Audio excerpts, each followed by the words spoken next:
Hey, smart people, your favorite Uncle Matt back with you with 3 of my best, most surprising back-to-school tips for both students and their parents.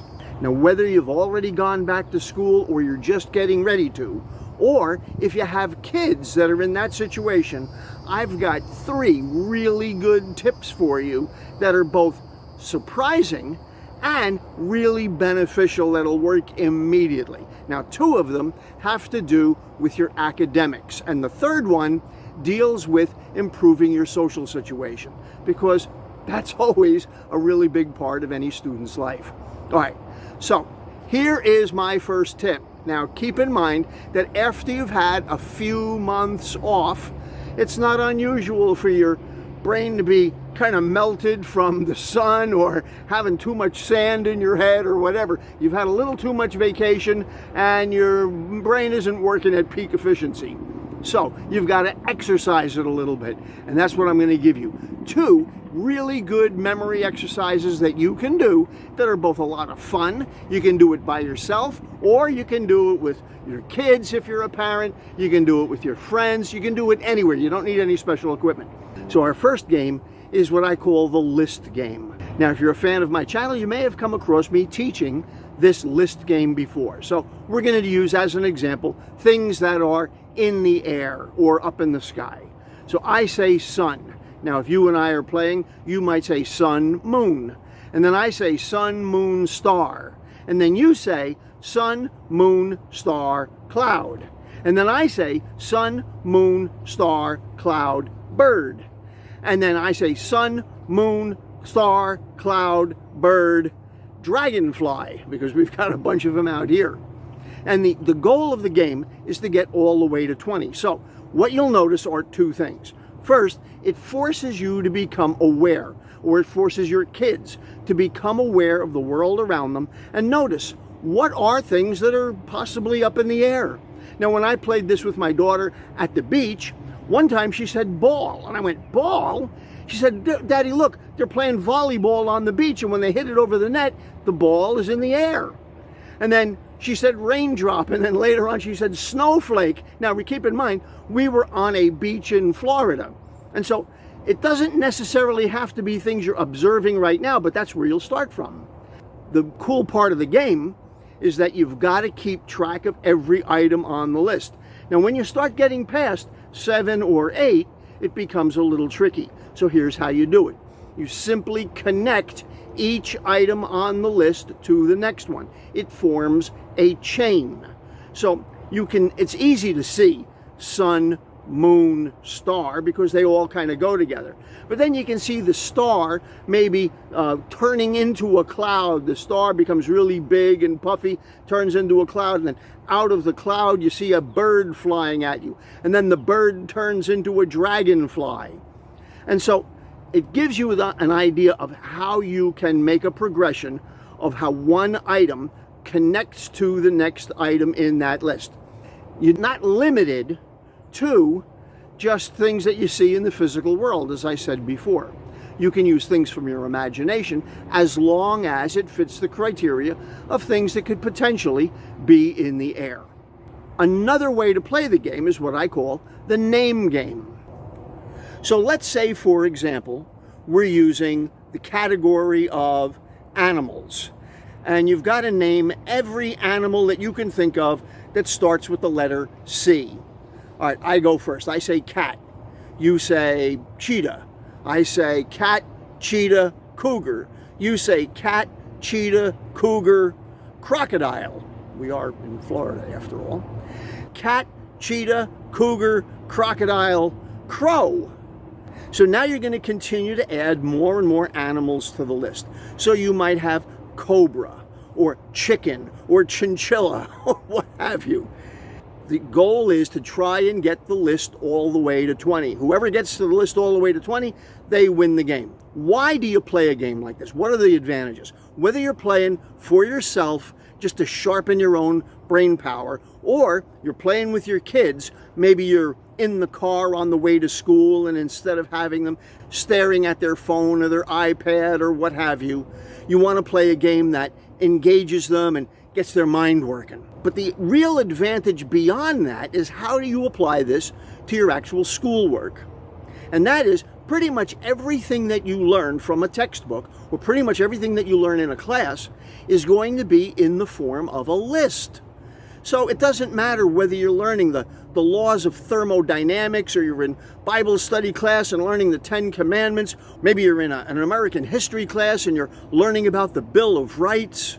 So having the ability to create your lists quickly and form these connections and make your chain will greatly help you with pretty much all of your schoolwork, everything that you have to study. So it's not only fun, but it's very beneficial as well.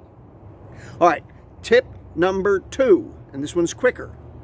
Learn how to read faster. Now, those of you that are parents can help your kids read much faster.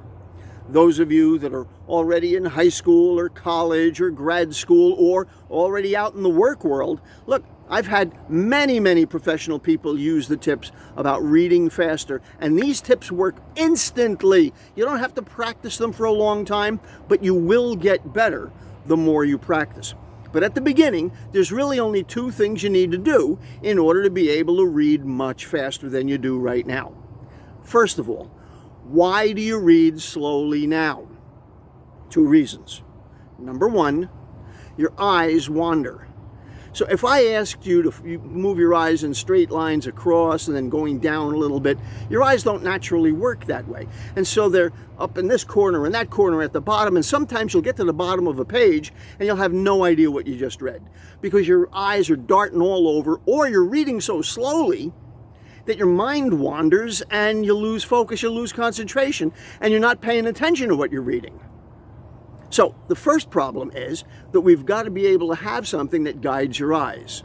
The second problem is something called subvocalization. And subvocalization is where you're reading the words kind of under your breath. And you've heard people do this. Sometimes you'll see them reading and you can hear them almost mumbling to themselves. No. Well, when you read at the speed that you speak at, you're limited to only being able to read as fast as you can talk. Now, typically, people talk at about, on the average, 135 to 160 words a minute. That's pretty typical. But you can read at hundreds and hundreds of words a minute. These expert speed readers read at over 1,000 words a minute.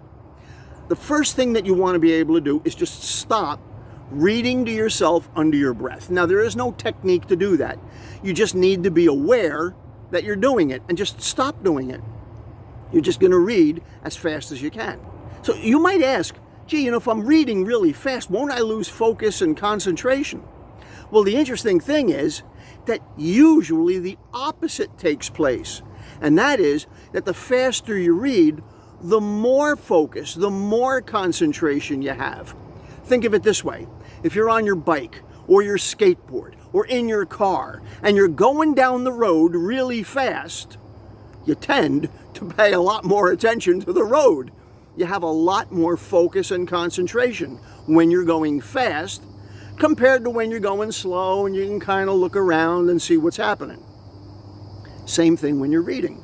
So going fast will force you to focus and concentrate on the words that much better. Now, the most important part is you need to be able to guide your eyes as you're going. So you want to be able to point at the words that you're reading. So you might use your finger and you're pointing and you're literally underlining the words as you're reading them. Or you can use the end of a ballpoint pen. You can do that. If you're on your computer or on a tablet, you might use your mouse to scroll across and keep your eye focused. Just doing these 2 things of giving yourself a pointer to focus your eyes to move across and stop yourself from subvocalizing as you're pushing yourself to read as fast as you can, you will immediately improve your speed. I'm talking immediately, like right now. You might have a 10, 20, 30% increase in your speed. This is without even practicing anything. I published a whole video on this subject a couple of years ago, and you would think that it would be mostly students that have responded and posted comments. But a pediatrician that wrote to me that said they noticed that their reading speed went from, I think it was 450 words a minute, something like that, to 544 words a minute. In other words, they had almost 100 word a minute increase, about 20% increase, before they even practiced it, just immediately upon using the technique. Now, you may not be able to read 400 words a minute. Doesn't matter. What you're going to do is push yourself as fast as you can, and you'll see that with a little bit of practice, soon you'll not only be able to absorb the information that much faster, what will happen is the information will start to come into your head and you'll begin to see it almost like you're watching a movie. How cool is that? Getting a little hot out here. Oh my goodness. It is August in Florida after all. Here is my third tip. And this one has to do with your socialization while you're in school. Socializing and having a social life and making connections with other students is very, very important. And this is especially difficult for students that have either moved to a new town and are attending a new school, or are moving up a level of school. You're going from grade school into middle school, or middle school into high school, or high school into college, or they're a transfer to a new school. That can be particularly stressful because everybody says to themselves, I don't know anybody. How am I going to make new friends? What am I going to do? What if nobody likes me? So the solution is really easier than you might think. It all comes down to the first step. How do you make connections with other people quickly and easily? So that means you need a good opening line. Now, we're not talking about cheesy pickup lines like guys try to use on girls in a bar or whatever. I'm talking about conversation starters. What can you say to somebody else to get a conversation started properly? Number one, pay a genuine compliment. Now, the more specific your compliment is, the better it will be received. So don't just say to somebody, gee, you look really nice. Say, wow, you know, that's a really nice outfit on you. That color is perfect for you. Rather than talking about how somebody looks, compliment them on something that they've got. I like your new sneakers. I like your new kicks. Those are cool. I haven't seen those before. Or, hey, that's a neat backpack. That's a nice design that you've got on it. Is it comfortable? I noticed that you've got those kind of big straps on it.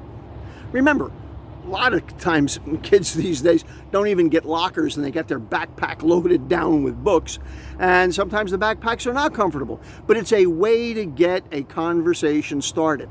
Now, you don't need to use my opening lines. My opening lines may not fit in your mouth. That may not be your way of dealing with things. So what you want to do is think of 3, 4, 5 different things that you could legitimately use to connect with people where you are.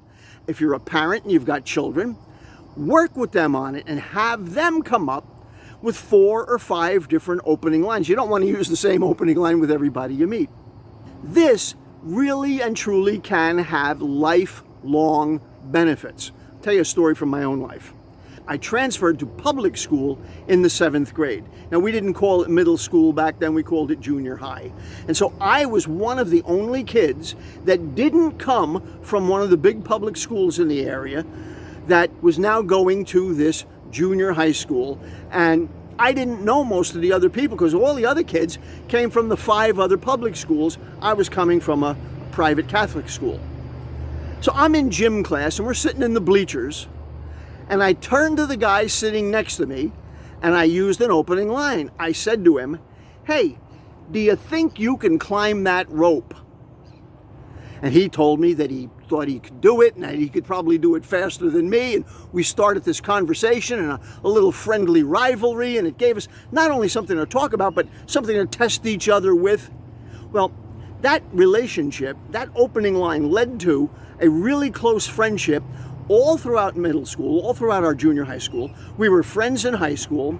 We bumped into each other again at our 10th high school reunion, and he was a chiropractor at that time. I became his first patient in his new office, and then as his practice grew and he opened more offices, I was his first patient at each of those other offices. And then one day, I walked in, I was near my 40th birthday, and I was still single. And his wife said to me, hey, you ever going to get married? That guy that I met back in 7th grade, he and his wife wound up introducing me to the woman I would marry. Not only that, because her dad was too ill to travel and he was in another country, it was my friend Artie that walked my wife down the aisle. And all of that started from one single question back in 7th grade. Hey, do you think you can climb that rope? So don't minimize how effective some of these techniques can be. So there you have my 3 best, most surprising tips for both students and the parents of students as you're getting ready to go back to school or as you've already started back at school. If you like what I'm doing on this channel, please give me your support. Let me know, hey, Uncle Matt, love this stuff. You know, give me a big thumbs up and let me know you're digging it. Number 2, if you haven't subscribed yet, I hope you do. And when you do, hit that little bell icon that'll notify you every time I release a new video. Post your comments. As you see, I do my best to reply to as many of them as I can.